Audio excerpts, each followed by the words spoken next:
Bueno, estamos aquí en ADUL con Oscar Vallejos, secretario general del gremio, referente de CONADU Histórica y del Frente Sindical, que está agrupando a distintos actores a nivel nacional vinculados al campo de las universidades argentinas, de la ciencia, la tecnología, el CONICET, organismos trascendentes para un país, para una nación como Argentina, y muy golpeados en este momento por la situación que vive el país. Oscar, ¿cómo estás? Hola, ¿cómo estás, Luis?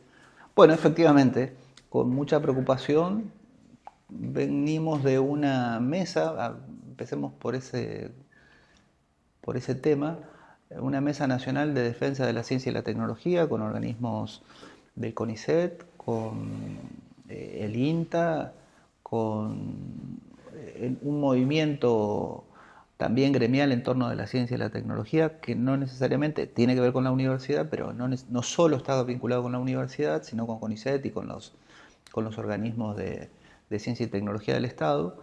El golpe, digamos, la política de destrucción de esos organismos por parte de Milei es fortísima. Y entonces allí lo que hay es un desmantelamiento de lo que se llaman las cadenas de reproducción de los cuadros, ¿no? Entonces afecta a las becas de posgrado y los ingresos a carrera de investigador, de investigadora, y los ingresos a distintos organismos que tienen lógicas distintas. El INTA no es lo mismo que el CONICET, pero el INTA mantiene líneas de investigación necesarias para el país y para eso necesita, digamos, ampliar sus cuerpos de intelectuales. Entonces todo eso está en riesgo. También están en riesgo las empresas públicas que tienen el sentido de la innovación. ARSAT sería uno, ¿no? Por ejemplo, ¿no? Quizá el más notorio.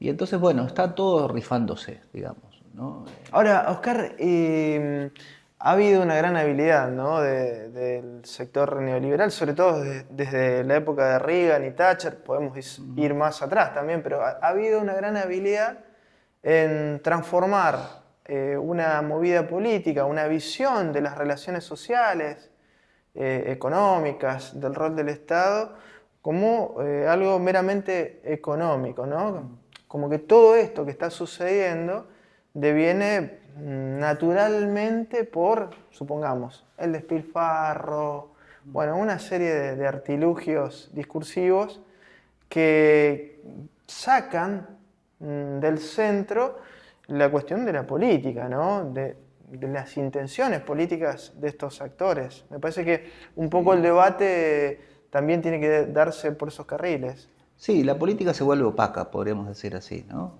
O algunos llaman transparente. Cuando la política se vuelve transparente, solo te queda el recurso, digamos, ¿no? ¿En qué sentido? Hay que gastar menos, ¿no? Entonces, y solo se ve eso. Y además hay un justificativo, se puede gastar, el Estado es como una casa, dicen, ¿no? Si vos cobrás 100 y gastás 200, ¿a dónde te lleva? ¿No? Entonces, tenés que gastar igual que gastás en Es una una casa. media verdad, ¿no? Pero Sí, pero es falso eso, digamos. Es una analogía que obtura la posibilidad de pensar, ¿no? claro, claro. Entonces, el Estado no es eso, el Estado es, digamos, la máquina que organiza el sistema económico y uno, digamos, padece las condiciones económicas en la familia, ¿no? Digo, de una manera en que el Estado no las padece. Y entonces eso es también lo que hay que ver, porque el Estado, bueno, una de las también de las formas que se ha consagrado en este tiempo es con la nuestra, ¿no? No, el Estado no hace nada con la nuestra, Es de todos. el Claro, Estado es una máquina claro. que nos obliga a pagar impuestos, si no, no pagaríamos los impuestos, ¿no? Y después sí hay leyes que dicen, bueno, los trabajadores pagan más impuestos que los ricos. Bueno, eso es lo que se acaba de consagrar con la ley base, ¿no? Entonces, de eso estamos hablando. ¿Se opaca en qué sentido? En que la ciudadanía solo ve el mecanismo. Bueno, no hay plata, hay que producir el ajuste. ¿Dónde va? Ahora, yo creo que todos, quienes trabajamos, ¿no?, quienes vivimos de un salario, sabemos que estamos en malas condiciones y que este gobierno las va a empeorar esas condiciones. De hecho, es lo que está sucediendo, digamos. Y no creo que haya nadie que no perciba eso, solo que ahí aparece, digamos, el papel ideológico. Esto lo dijo Vidal en la mesa de Mirta Legrand, que ni siquiera Mirta Legrand soportaba eso, que decía, es un sacrificio consentido, decía Vidal, ¿no? Entonces, bueno, todos los trabajadores estamos viendo que la estamos pasando mal y que vamos a empeorar. Y entonces Vidal decía, pero es un sacrificio que va a tener sentido porque a la larga vamos a estar mejor, ¿no? Entonces ahí viene la producción de ideología, que también es una ideología política, claramente, digamos, ¿no? Entonces creo que ese también es otra dimensión que se opaca porque los actores políticos, ¿no?, tratan de entender la política en esa clave. Por ejemplo, como dice Rita Segato, la Argentina va a ser un territorio de sacrificio. Y Vidal dice eso, ¿no? Vidal no lo niega. Lo que dice es, pero ese sacrificio va a ser consentido. Claro. Bueno, el RIGI es un poco eso. De acá a algunos años viviremos mejores. Solo hay que soportar esto porque van a ver que esto... Y cuando eso no pase, nos van a decir, bueno, puede fallar, como decía Toussaint, ¿no? Puede fallar. Es también una negación de la historia porque esto ya sucedió, ¿no? La tablita, por ejemplo, el esquema de la tablita que está implementando Milei ya lo implementó la última dictadura militar, ¿no? Ya sucedió y entonces la política tiene que poder tomar contenido frente a la mirada y a la comprensión de la ciudadanía, ¿no? Entonces, de alguna manera también el papel de quienes somos educados y educadas, ¿no? Es decir, cuando uno pasa por la universidad, se supone que la universidad te tiene que enseñar como ciudadano o como ciudadana a ver aquellos procesos que constituyen el mundo. Así como entendemos sobre las leyes naturales que constituyen el mundo físico, tenemos que poder comprender las leyes del mundo social que constituye. Y una de esas condiciones es la política. Y la política existe aunque se la niegue, digamos, ¿no? Discursivamente. La política es parte de la construcción de este mundo y por eso es que la universidad está llamada a hacer eso y por eso es que el gobierno incluso dice, cuando la universidad hace eso, que es el deber, ¿no?, enseñar cómo funciona el mundo, eso es, ¿cómo es que lo llaman ellos? Ser bajada de línea, como dice ahora un productor. Eso es hacer ideología, ¿no? Eso no es hacer ideología, eso es producir conocimiento de la realidad. Claro. ¿No? Entonces esa es que también es ideológico, pero no... Adoctrinamiento, como claro. decía, ¿no? Sí, por eso es que estoy leyendo que conversábamos antes, cómo hablar con un terraplanista, ¿no? Sí, es ideológico que la Tierra es esférica, o esa es la realidad, ¿no? O efectivamente la Tierra es esférica. Entonces, efectivamente el mundo está conformado, el mundo social, ¿no?, está conformado por la política. Y eso es, si quisiéramos comprender entonces el mundo social, tenemos que entender cómo la política opera, produce las condiciones de vida en las que estamos todos. Claro. Y muchas veces esa política no se cocina en el barrio, ¿no? Había un trabajo que hacía, me parece, María Luisa D'Angelo, en uno de los primeros trabajos de investigación aquí, sobre la idea de los modelos de Wallerstein, y entonces decía, bueno, lo que pasa en tu barrio no se explica por lo que ocurre en tu barrio, se explica por lo que ocurre en el mercado financiero internacional.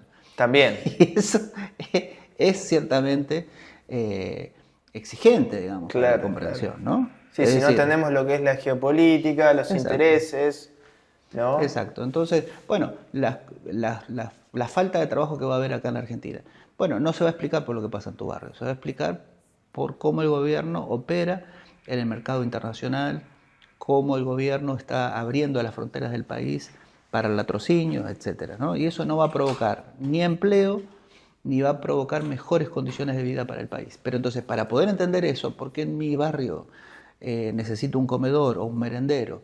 ¿Y por qué ese comedor, ese merendero, incluso tiene problemas para armar la comida colectiva?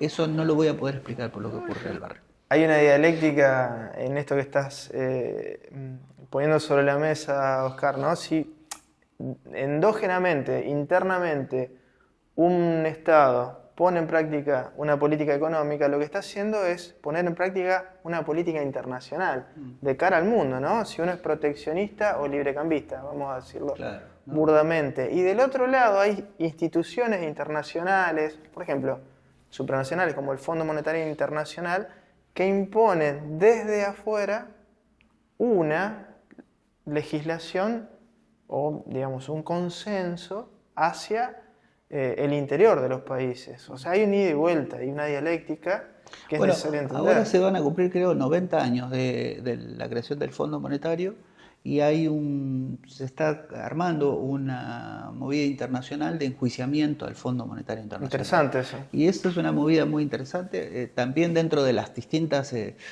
movidas en las que participo y que trato de activar.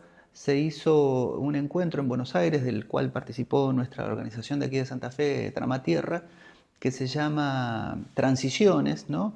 Donde hay un grupo nacional y entonces allí se planteaban en una agenda posible la agenda internacional, ¿no? La agenda global. Y dentro de la agenda global aparecía el aniversario de creación del fondo como una ocasión importante de poner una perspectiva crítica y activista en contra del fondo y lo que eso significa. Entonces, por eso digo, ¿cuál es el papel de la universidad, el papel de quienes estamos produciendo conocimiento? Y poner ese conocimiento a disposición de la ciudadanía para que la ciudadanía pueda percibir esa diferencia entre lo local, entre la cotidiana y la estructura internacional, global, que define, ¿no?, nuestra vida cotidiana. Nosotros nos levantamos y conversábamos también con quienes trabajan en los cables locales, haciendo televisión local en los cables, ¿no? Entonces, compitiendo con Claro, que no tiene nada local.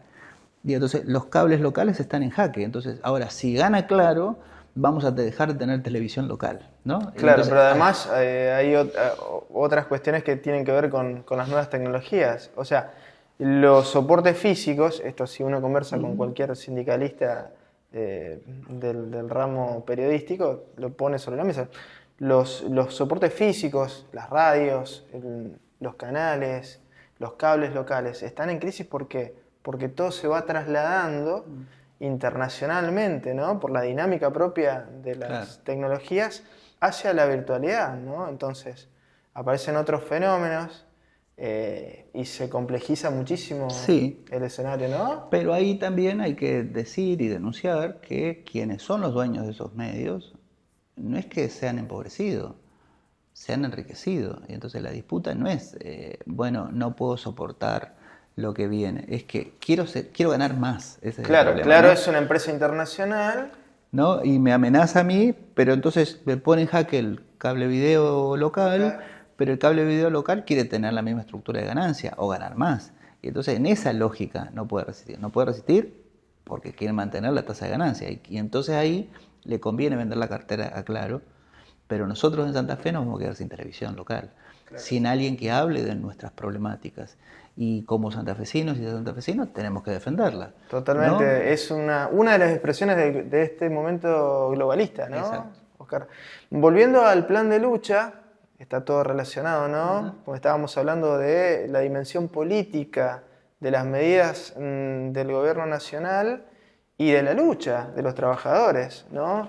El frente sindical que está expresado hoy tiene una hoja de ruta frente a este escenario, ¿no? ¿Cómo es esa hoja de ruta? Mira, el Frente Sindical fue una emergencia de las penurias a las que nos lleva Milei, digamos, ¿no?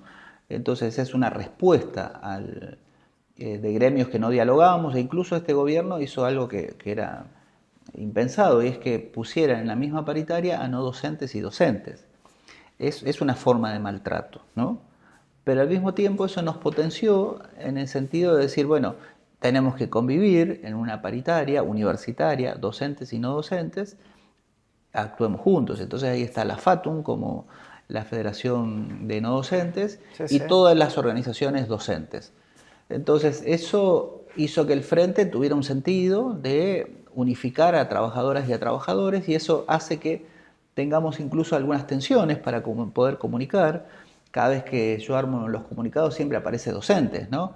Y entonces, ahí nos dejaste afuera. Y entonces, pero si aparecen solo trabajadoras, desaparece lo docente. Y entonces ahí tenemos esa tensión, digamos, porque la universidad es un tipo de organización que se caracteriza, históricamente digo, ¿no?, por los vínculos con el conocimiento. Y ahí también hay disputas internas. En el sentido de decir, bueno, pero si la universidad es un tipo de institución que está trazada, organizada, atravesada por flujos de conocimiento. Entonces, ¿cómo va a ser eso? ¿Quién lidera esos procesos? ¿Se entiende? Están los estudiantes, y los estudiantes son estudiantes en tanto también tienen una relación con el conocimiento, ¿se entiende? Entonces ahí hay un nuevo panorama que se abrió, que este gobierno produjo, ¿no? Y el Frente Sindical, ahí podría decir yo, hay dos hipótesis, ¿no? Todos sabemos que tenemos que luchar porque este gobierno viene a destruir las bases de la universidad. El tema es cómo lo enfrentamos, y ahí tenemos hipótesis diferentes. Ahí, viene a destruir las bases de la universidad y de la ciencia porque es un gobierno que mira más o está más aliado a lo supranacional que hacia la estructura nacional, digamos. Sí, y que descree de una sociedad igualitaria. Claro, es que una la idea. universidad Es una idea. es el mecanismo fundamental para la construcción de una sociedad igualitaria. Entonces yo creo Sí, que los gremios, las universidades, todas las organizaciones colectivas. exacto. Entonces ahí hay una ideología y una idea efectivamente de reconstruir el país, que como todos los historiadores lo dicen, ¿no? Argentina tuvo un proyecto de sociedad igualitaria y este gobierno viene a romper esa larga tradición de lucha, sí. de lucha que uno podría decir desde el punto de vista universitario. Y la reforma universitaria tiene que ver con eso, ¿no? Con la idea de la universidad tiene que ser para todos. Es un momento de esa lucha. De esa lucha. Sí, ¿no? sí. Entonces, bueno, esa lucha en 1918 se plantea, la universidad tiene que estar abierta para que puedan ingresar los sectores que están afuera de la universidad. Y eso construye un tipo de sociedad, un tipo de profesión, un tipo de apuesta por el conocimiento. Sí, sí, en ese contexto histórico fue un espejo para América Latina, exacto, inclusive. ¿no? Y entonces ese es el proyecto que se viene a romper ahora y por lo tanto lo que vemos es nosotros cómo vamos a enfrentar eso. Y hay lecturas diferentes sobre cómo se enfrenta, hay lecturas diferentes sobre el tiempo que va a llevar eso y como todo el mundo sabe, hay sectores de la CGT que están diciendo no hay que hacer nada ahora, hay que ganar las elecciones, en la medida en que la CGT tiene más claro, a partir de sus vínculos con el peronismo, ¿no? Pero no solo, que es parte de una articulación de partido. Entonces dice, bueno, ¿cómo como vamos si a hacer tuviera ahora? tan claro que el peronismo ¿No? puede llegar a ganar también. ¿No? Bueno, pero esa es la apuesta, ¿no? Dice, bueno, ahora nosotros tenemos que ganar porque hay que ganar las elecciones. Claro. Entonces, pero la vida ocurre ahora, Es. ¿no? Y entonces quienes no tenemos esa tradición de pensar los sindicatos articulados a proyectos de partido, Claro. tenemos una tradición más de lucha y más de base. Entonces dicen, bueno, mirá, las bases no van a aguantar eso. Las bases nos están pidiendo hagamos algo ahora, y ahora es agosto, ahora es septiembre, porque en septiembre se va a discutir la ley de presupuesto para el año 2025, a no ser que este gobierno, como las propias legisladoras y legisladores le han otorgado esas facultades, pueda tener un proyecto de presupuesto por DNU, ¿no? Entonces, como lo ha hecho. Y entonces, eso no lo sabemos, pero si se dieran las condiciones de una vida democrática, tiene que haber la ley de leyes, que es el presupuesto 2025. Para eso, sería muy grave, Oscar, porque sería prácticamente la cancelación del Congreso en algo que es fundamental, de la ley de leyes, ¿no? Es lo que determina... Pero el Congreso se lo concedió. Claro, es una contradicción, ¿no? Y el DNU 70, que nosotros estamos organizando una movida en contra, se lo concedió. Entonces, bueno, eso es lo que vamos a ver. La discusión del presupuesto se supone que tiene que empezar en septiembre. Nadie sabe muy bien cómo se va a organizar eso, porque el gobierno, vuelvo a decir, el Congreso le cedió esas facultades al Ejecutivo, y entonces en la universidad es clave, porque lo que se discuta en el presupuesto 2025 es lo que va a hacer la universidad. Además veníamos, si uno tiene la mirada un poco más larga, el actual presupuesto es un presupuesto que viene de la gestión pasada, Oscar. Exacto. No hubo una discusión. Sí, de la gestión pasada empeorada, digamos, ¿no? Claro, por supuesto, por los recortes. Porque quienes hacen estudios del presupuesto dicen que hay debiera estar, generalmente, como el presupuesto es corto, en julio hay más o menos el 80% del presupuesto gastado. Claro.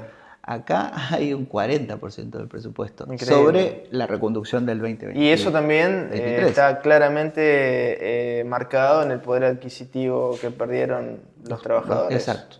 Y entonces, vuelvo a decir, hay hipótesis diferentes, el frente se mantuvo, entendemos que es estratégico el frente, lo que nos permite acciones unificadas en lo que podemos unificar, y después ahora, por ejemplo, Fatum va a ser 24 horas de paro y nosotros 72 horas de paro. Pero estamos juntos, ¿no? Ahora, ¿cómo leer, Oscar? Hubo una, digamos, dentro de lo que es la parábola de lucha de las universidades este año particularmente, hubo un momento que fue la gran movilización, de exposición, el gobierno quedó, digamos, de alguna manera más visiblemente expuesto, pero ahora pareciera que a través de una serie de jugadas nuevamente relega, ¿no? O quizás nunca era todo apariencias, ¿no? Que iba a resolver el tema. Bueno, el gobierno se ve obligado primero a plantear una agenda de resolución del conflicto universitario. No era lo que quería. El gobierno tenía, y eso nosotros lo planteamos ya en febrero, el gobierno no solo quería arancelar la universidad, quería cerrarla o achicarla a su máxima expresión, o sea, el proyecto de la dictadura, para decirlo así, ¿no? Sí. Una universidad chica, una universidad que sea un Muy enseñadero. elitista. Ni siquiera, que sea un enseñadero. De hecho, cada vez que el presidente Milei habla de la universidad, habla en la única dimensión que es la enseñanza, ¿no? Es probable alguien que se encarga solo de leer y robar, digamos, no produce nuevo conocimiento, no entiende lo que es producir nuevo conocimiento.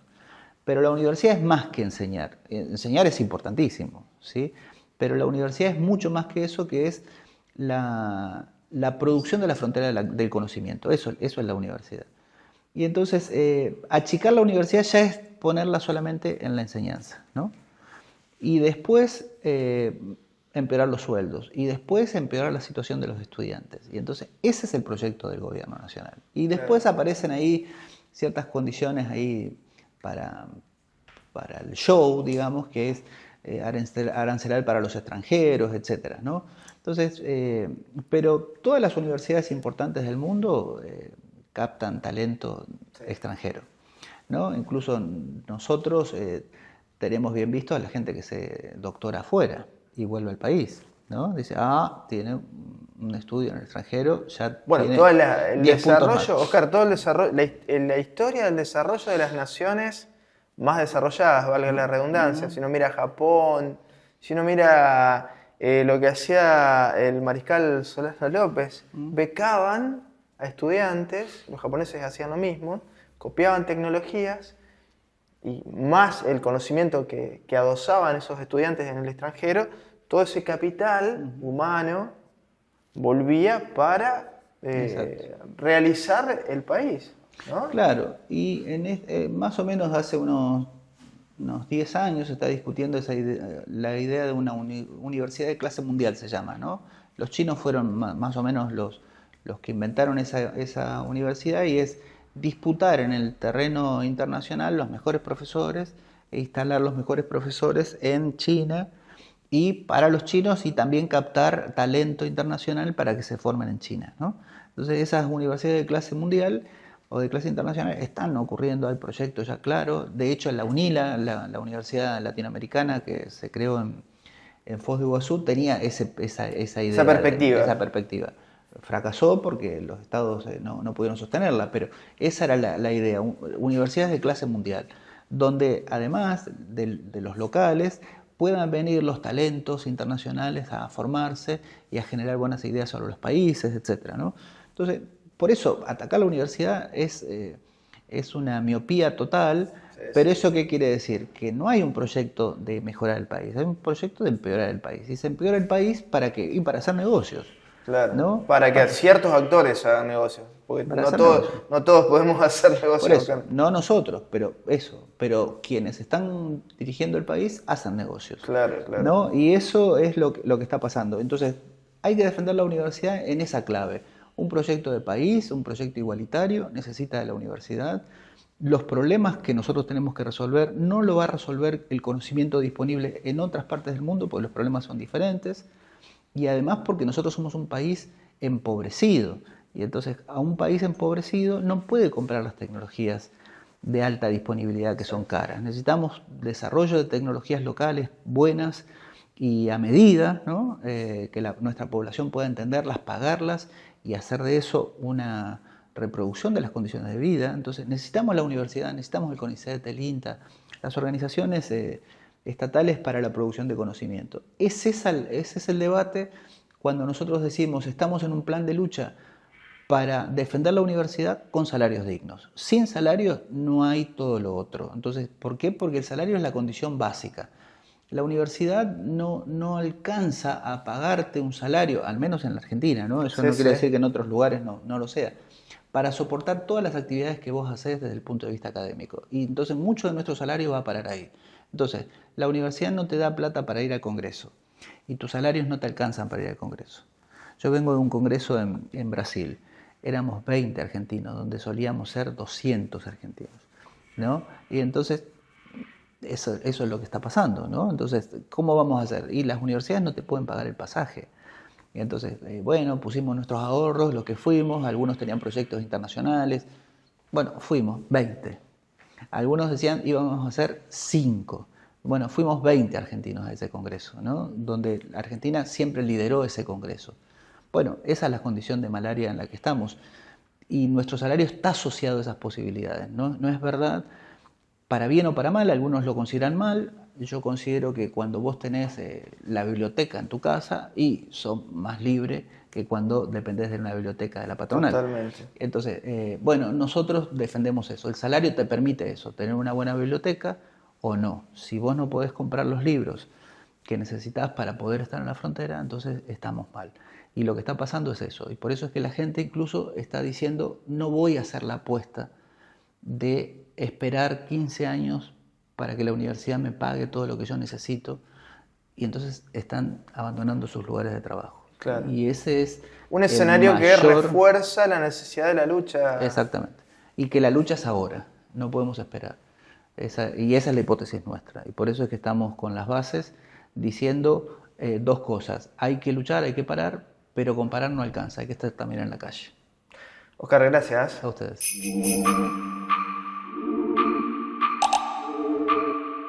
Pedí tu préstamo personal para lo que vos quieras. Solicítalo por Home Banking, app o en nuestras sucursales. Te damos hasta 30 millones de pesos y devuélvelo en hasta 60 meses.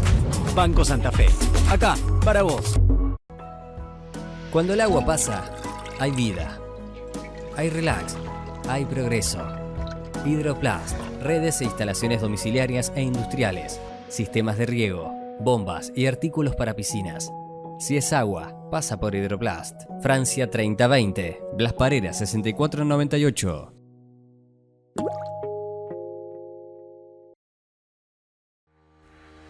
Consejo Municipal de Santa Fe, 150 años. El consejo de todas las voces.